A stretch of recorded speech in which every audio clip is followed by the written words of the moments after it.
drinking.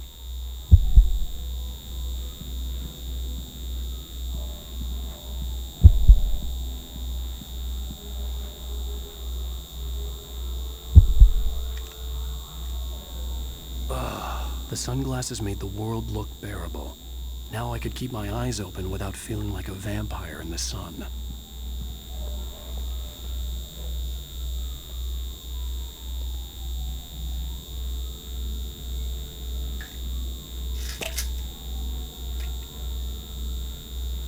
The pills worked fast. The prospect of being awake started to seem bearable again.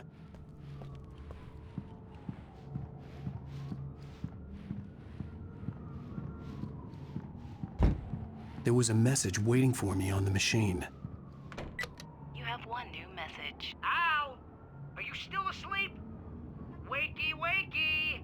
You should have your show on your TiVo. If Alice wasn't too mad to record it. She called me earlier and really chewed me out. Yeah, we went a little overboard last night. But parties are a part of this business. Al, look, I'm saying this as your friend. She's not doing your career any favors by trying to run your life like that, okay? I'll talk to you later, Al. Watch the show!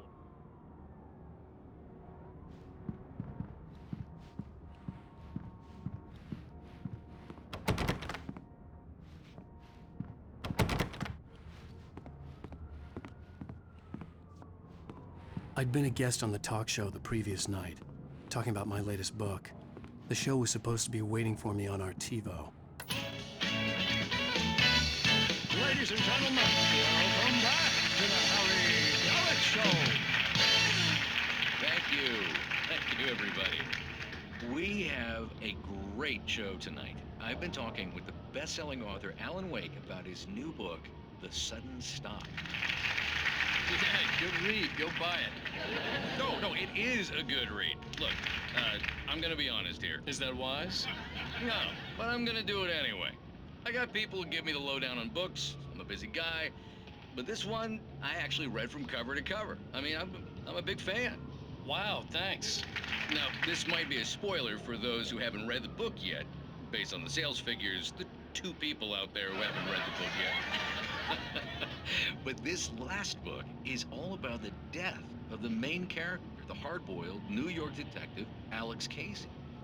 Now, there's been a lot of outrage about this. Why the hell did you kill Casey? What the hell were you thinking, man? Good riddance. No, seriously though.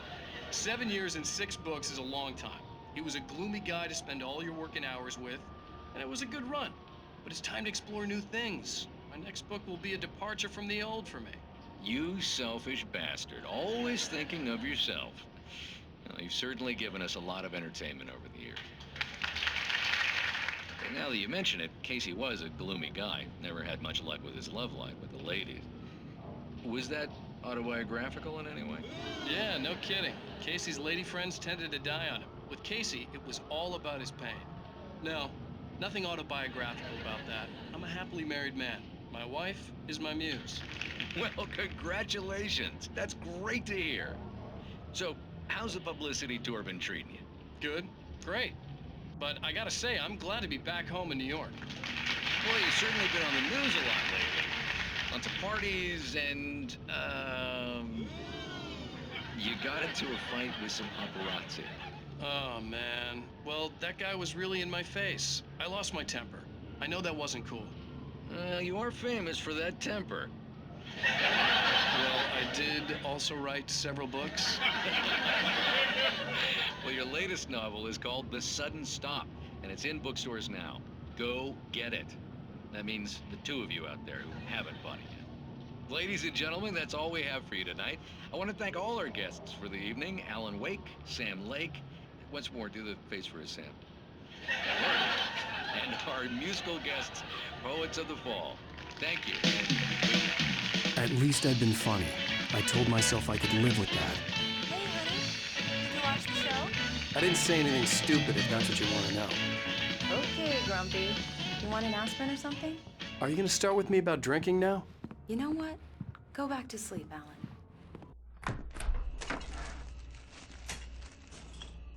What? Now you can't even talk to me? Well, this morning I was angry because you said you'd be home at midnight and you showed up at 7 a.m. and passed out in mid-sentence. Now I'm over it. Are you angry? This goddamn tour.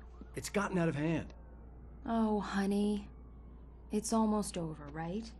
We can get back to normal. Then you can start writing again. I'm sorry, honey. Alan, you're not thinking straight.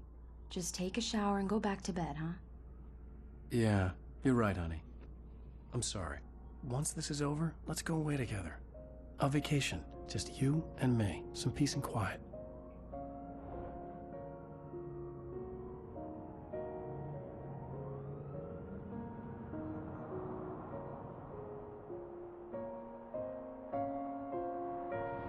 Somehow, the clicker was the key to the cabin.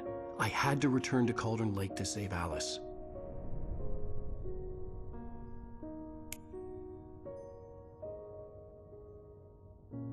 I'm going back to the lake to finish this. I'm going to write an ending to the story in the manuscript on my own terms, to make it all right. Why can't you just write it here? The last page is still in the typewriter. I need to read it first. Everything needs to be just right. Zane tried to cut some corners, and it didn't end well. Okay, ready when you are. I'm sorry, Sarah, but I need to do this alone. Barry, take her gun. Miss Weaver, close the door when I leave.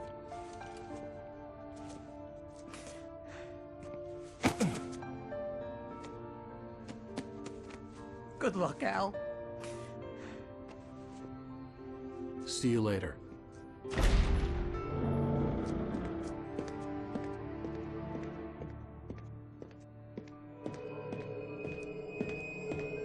When I got out, it was warm and sunny.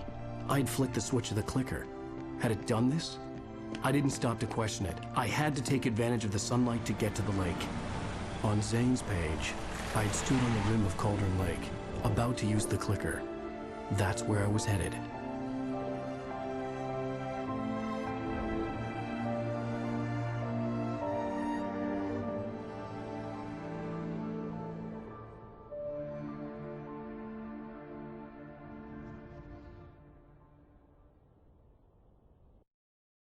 Alone, in daylight, surrounded by the beauty of the Pacific Northwest landscape. It was hard not to let doubt creep in one last time. I could still chalk everything up to a dream, a delusion. I had enough imagination to make up something like this, having been in the cabin all this time, trapped in a story inside my head, gone mad from grief over Alice's death like Hartman had claimed. There would be no way of knowing. I told myself it didn't really matter. My course was set.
was a link between us. Always would be.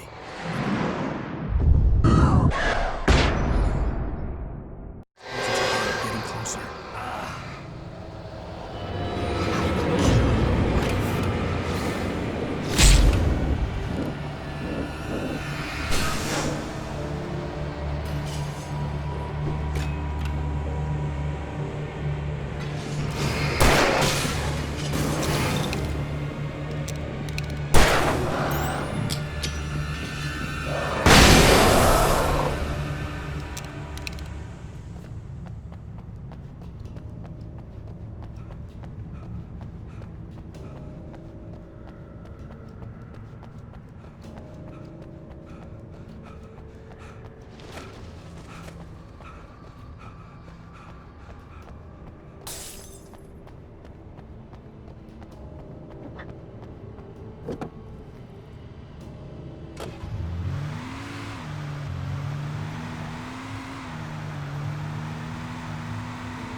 It touched me. There was a link between us. Always would be. I could feel its presence again, getting closer.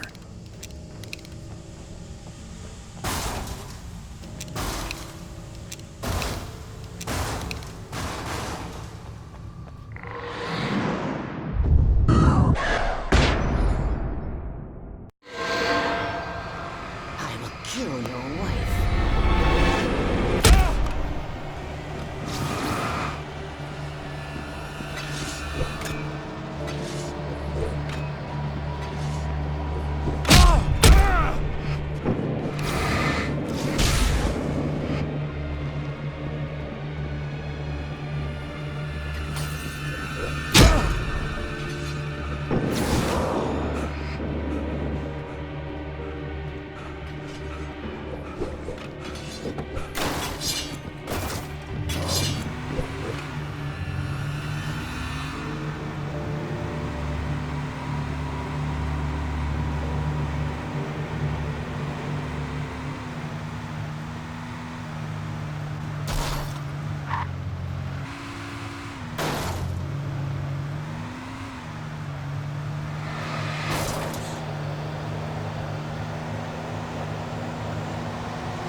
Based on the signature in the motel register, Agent Nightingale had stayed here, in room number 2.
This had obviously been the room where Agent Nightingale had stayed when he hadn't been busy harassing me.